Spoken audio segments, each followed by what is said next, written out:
Allazi 'allama bil qalam, dialah yang mengajar manusia dengan pena dan tulisan. Tuan-tuan yang saya hormati, Allah Ta'ala sebut dalam ayat ni kaedah pendidikan. Kaedah pendidikan, 'allama bil qalam, menulis. 'Allama bil qalam. Tuan-tuan tengok ni. Ni khat apa ni? Khat apa? Nak kata apa ni? Khat rakaah bukan? Bukan lagi? Sulus bukan? Ni khat. Ni kalau belajar ni tuan-tuan, kalau setahun sekali belajar khat, tobat lahum tak lawa macam tu lah. Tiap-tiap hari kena berlatih, tiap-tiap hari kena berlatih, lama-lama cekap. Tiap-tiap hari menulis, lama-lama cantik tulisan. Cuba tuan-tuan tengok anak-anak kita sekarang, tulisan Rumi dia, tulisan Jawi dia cantik tak? Cik jawab, cik kabok kata orang. Tingkatan 5 pun tulisan huduk macam budak tadika. Ni anak aku lah mana satu tulis ni, ada je satu ke tingkatan 1? Sebab apa tulisan anak-anak sekarang tak cantik? Sebab jarang menulis. Di mana mereka menulis? Mereka type. Ni duk menaik di sini, kerja dia menaik akum sampai naik je assalamualaikum tak erti dah, alif lam sim apa semua tak erti dah. Dia tahu akum buat apa tu, tulisan jadi tak lawa dah tuan-tuan. Budak-budak sekarang tulisan tak cekap. Berbeza dengan abang-abang ni, walaupun sekolah biasa tapi tulis tu lawa tu. Pasal apa? Dulu hidup kita hanya dengan menulis saja. Dan itulah teknik pembelajaran yang awal Allah Ta'ala sebut sampai kiamat. Nak belajar, menulis. Nak mengajar, menulis. 2 tahun dulu, hampir 2 tahun dulu, orang cuba nak mengubah apa yang Allah sebut dalam Quran. Dulu di Afrika 2 tahun lepas, sekolah-sekolah tutup, jangan datang sekolah di Afrika. Habis tu macam mana nak belajar? Buka komputer, menghadap komputer, cikgu mengajar dengan komputer, budak-budak pun tengok komputer.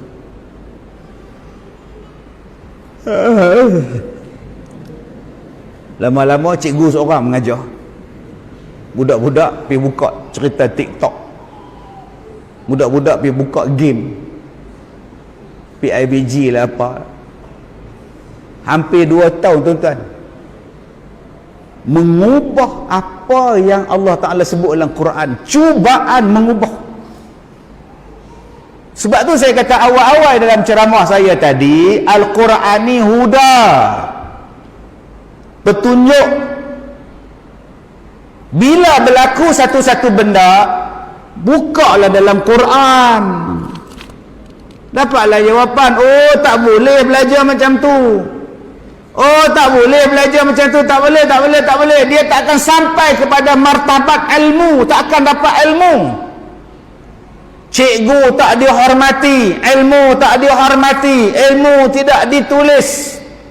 Kamu tidak berada dalam keadaan talaqi, kamu tidak ada dalam keadaan musyafahah. Akhirnya keberkatan ilmu tidak ada. Bila cikgu buka sekolah balik, anak murid datang sekolah balik, ramai budak-budak tidak akan mau datang sekolah. Sebab selama hampir 2 tahun lebih mereka seronok duduk dalam keadaan macam itu. Yang mana duduk di Mahat Tafiz 2 tahun tak hafal Quran, balik cuti 2 tahun nak datang balik tak mau dah, malas dah aku berhenti Tafiz. Ini yang akan berlaku. Sebab tu Allah Ta'ala kata apa? Allama bil qalam, Quran. Sebab itu tuan-tuan, Islam ni, Quran ni, dia nak bagi kita cara hidup dalam dunia ni. Nak dapat ilmu tak boleh kamu nak kata kita tak boleh hidup belajar ilmu zaman teknologi, zaman tok kaduk. Nak belajar ilmu, budak-budak pergi sekolah, itu zaman lama. Kita melakukan transformasi. Duduk di rumah masing-masing, cikgu pun duduk di rumah, tengah ada mengajar, ayam bunyi kat belakang. Itu bukan tuntut ilmu, tuan-tuan. 2 tahun di Afrika, mereka cuba nak ubah cara menuntut ilmu. Dan lebih malah orang Islam ikut satu-satu. Seolah-olah kita ni tak ada Quran. Nasib baik kita di Malaysia tak ikut, di Afrika je ikut. Ni bertuahnya kita ni. Malang orang Afrika ni. Apa yang dibuat, apa yang disuruh, ikut belakang. Betul kata Nabi, la tattabi'unna sananal ladzina min qablikum shibran bi shibrin wa zira'an bi zira'in hatta law dakhalu fi juhri dhabbin lattaba'tumuhum. Kamu akan ikut jejak langkah Yahudi dan Nasrani sejengkai demi sejengkai, sehasta demi sehasta, sehinggalah kalau mereka masuk dalam lubang biawak, kapun kamu ikut. Seolah-olah kamu tak ada Nabi, seolah-olah kamu tak ada Quran. Seolah-olah Quran ni hanya untuk musabaqah, Quran ni hanya untuk Ramadan, tadarus, Quran ni hanya untuk Yasin malam Jumaat dan baca talqin di kubur kalau mati. Dia tak jadi. Ni sekarang ni kita menghadapi masalah ni. Macam mana budak-budak sekolah tetap belajar. Allama bil qalam. Sebab itu ustaz, macam mana ustaz kata allama bil qalam? Ustaz hafal Quran, macam mana menulis dengan pen? Mana ada orang hafal Quran menulis dengan pen? Tuan-tuan tahu tak? Budak-budak yang hafal Quran, kita bagi dekat dia ni, muka surat ni kosong. Muka surat ni kosong. Nah, tulis Quran. Apa yang kamu hafal, kamu tulis. Dia tulis balik tu. Ma nansakh min ayatin aw nunsiha na'ti bi khairin minha aw mithliha. Dia cek balik.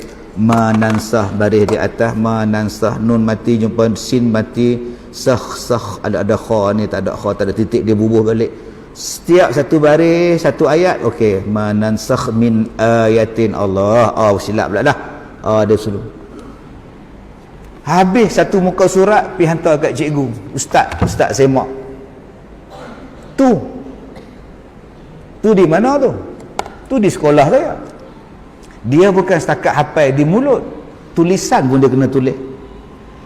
Bagi dekat dia satu Quran kosong. Ada makcik di sekolah saya, tuan-tuan, dia dah tulis 30 juzuk Quran. Umur dia 87 tahun. 87 tulis Quran. Dan dia baca Quran sekarang, Quran yang dia tulis. Subhanallah, Masya Allah, Tabarakallah, tuan-tuan. Sebab tu adik-adik, kalau nak hafal Quran, salah satu ingatan yang paling kuat, nombor 1, bawa dalam sembahyang. Jadi imam supaya adik-adik boleh ulang Quran dalam sembahyang. Jadi imam. Kalau jadi makmum, ikut tu imam. Kena tu imam enak ataina, lega tak? Adik-adik jadilah imam. Masalah dia, ustaz, saya tak diberi peluang oleh tu imam untuk jadi imam. Pasal apa? Saya budak, ustaz. Itu imam kata dia lebih tua muam. Bagilah peluang untuk anak-anak jadi imam. Tengok budak-budak ni, kamu dah hafal berapa juzuk? 8. Al-A'raf dah habis belum? Setengah. Jadi imam. Tak apalah pakcik lah imam. Aku nak dengar bacaan. Bila kamu hafal Quran, kamu dapat 1 rakaat 1 muka surat. Aku nak rasa lama sikit sembahyang malam ni. Bayangkan imam cakap dekat budak tu, aku baca 1 rakaat 1 muka surat tau. Pakcik nak rasa lama sikit sembahyang isyak malam ni. Boleh? Boleh pakcik? Allahu Akbar. Amin. Bismillahirrahmanirrahim.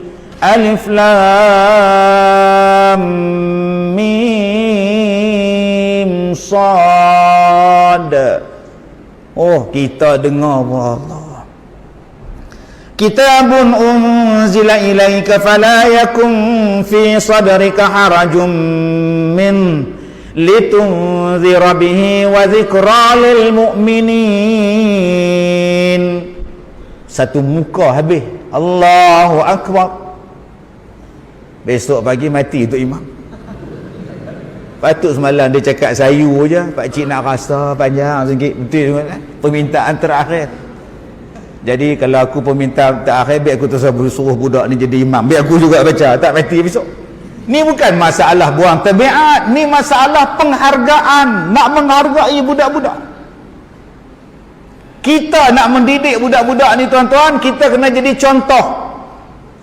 Kita hak tua ni jadi contoh. Itu satu pendidikan.